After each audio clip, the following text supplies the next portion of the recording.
FPV drone. Don't you tell me what I shouldn't think.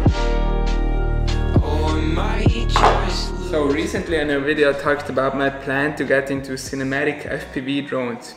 And now I have this thing here. And today I would like to share with you why I decided to get this craziness of a drone. We're going to check out if it's worth it to get something like this for filmmaking. And we're going to talk about a few things that make this a super unique filmmaking tool. And we're just going to dive into this craziness a little bit, because let me tell you, this is a new world and totally different from anything else that you've seen in filmmaking. So enjoy this video.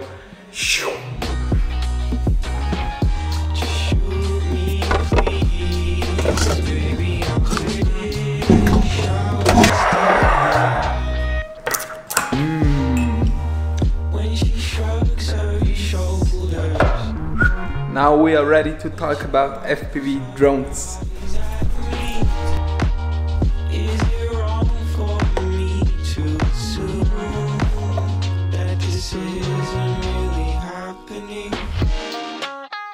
The first thing that we should maybe talk about here today is what is FPV, because I feel like people don't really understand, and me included, what FPV really is. FPV drones have been popping up in filmmaking a lot lately, since a year or so, and everyone has kind of like noticed the trends because of big creators like Johnny FPV, who actually came from the drone racing world, and then also people like Sam Colder, which is super popular, that also got into FPV drone lately, to get more creative shots and to use FPV drones as a filmmaking tool. So I think FPV drones in general have been around for quite a while now. I actually got into drones very early in my life. I think I was around 14 or so when my dad got one of the first DJI drones, and that was similar to something like this, because back in the days we had to build all of this ourselves. My dad was building all of these drones himself, and nowadays drones kind of like got very accessible and everyone can go out or go into the internet and buy a DJI Mavic, Mavic Air, Mavic Mini, whatever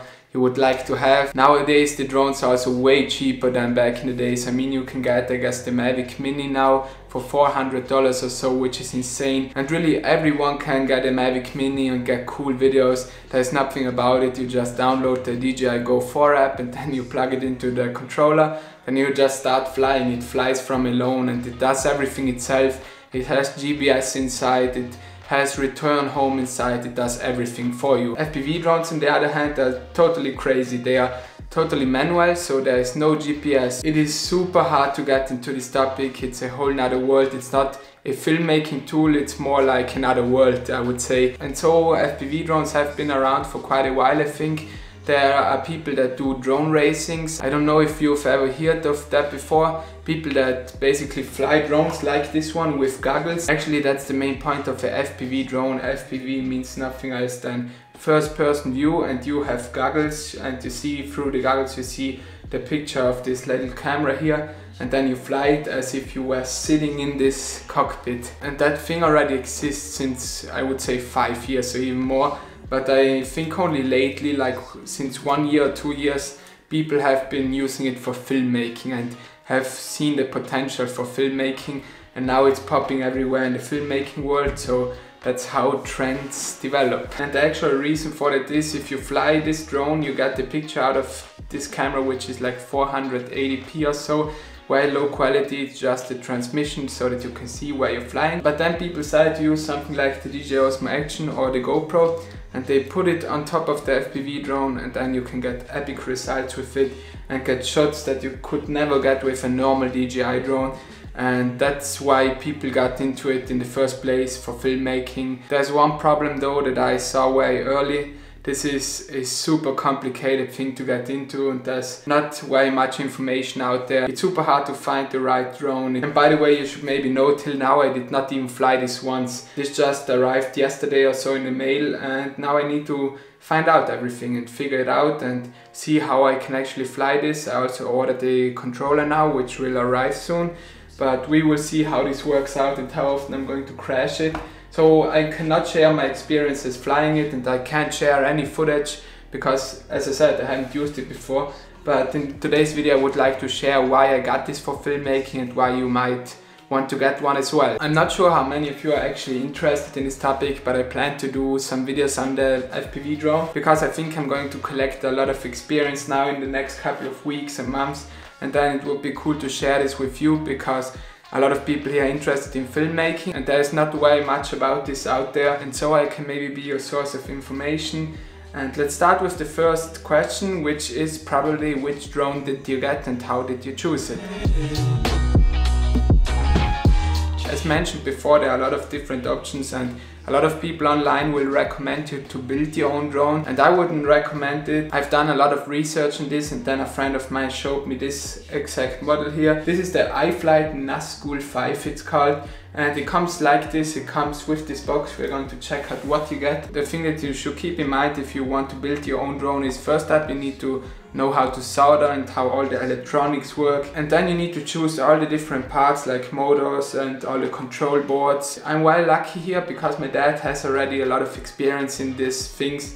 He back in the days used to fly also, I don't know how to call them, the airplanes that you fly with controllers and that sort of stuff, and he did a lot of these things already. So I also have the tools here, and you've probably seen it in videos before, the planes in the background. I'm well lucky there because I have the tools, and also my dad has some experience with stuff like this already, but still I would like to learn everything myself and figure out how this works. From the beginning on, I knew that I don't want to spend a whole lot of money here, so I found this drone, as I said, or a friend of mine showed me this drone, and you can buy it on Banggood, and it costs, I guess, $200, everything included. And I've checked other drones, and most other drones were more expensive. This is probably one of the cheapest options that you have, but it's also very good.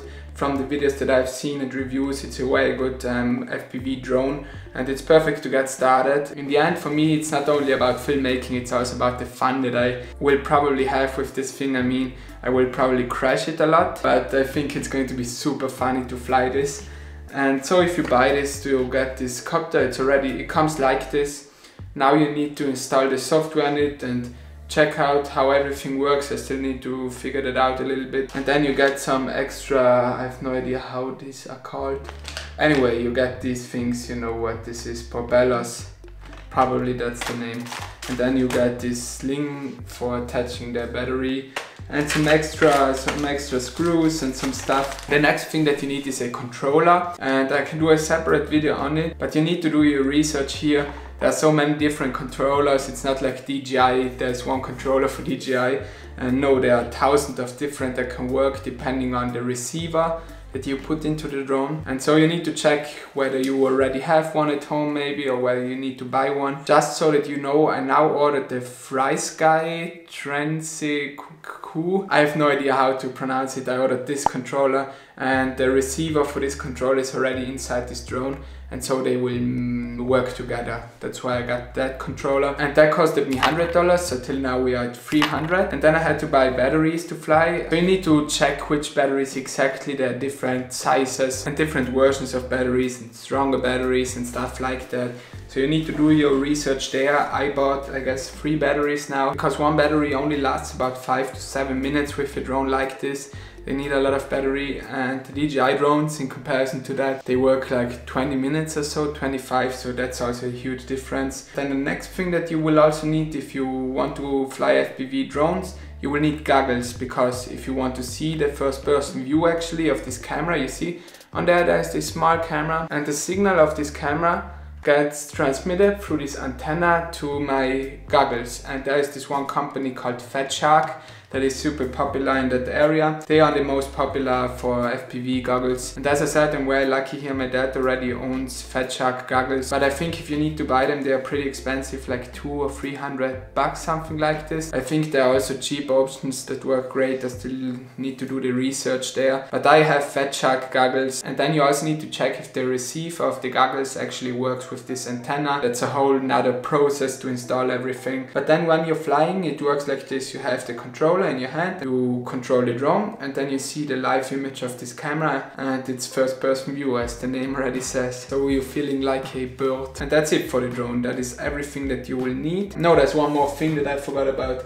If you would like to create actual videos, and if you are a filmmaker and you would like to get cinematic shots, you will definitely need an action cam. That's the whole point of it, to mount your action cam to the top of the drone. And for this only action cams work. I am going to use the Osmo Action, as you can imagine, my favorite action cam. But also GoPros of course work great here. And I'm also still scared that I'm going to break it sooner or later if the drone crashes like this, but we will find out everything in the future. And then that's everything that you need. I know it's not as easy and not as convenient as just ordering a DJI drone, but here's the thing now. You might ask yourself, why make everything so complicated and dive into all of this when instead I could just go on the DJI store and buy a DJI drone for the same price and get also great results. The thing is, as a filmmaker, content creator, or whatever you would like to call you, I think something that is super important is always to reinvent yourself and try new things and see if you can find something unique that can make you stand out. And back in the days when I first got into drones, maybe in 2013-14, there were not a lot of people using drones.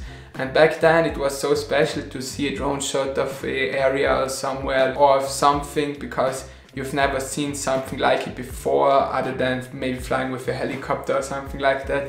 But it was super special. And nowadays, as so many people got the normal DJI drone, it's not very special anymore. I mean, it's still cool and it's a super cool filmmaking tool.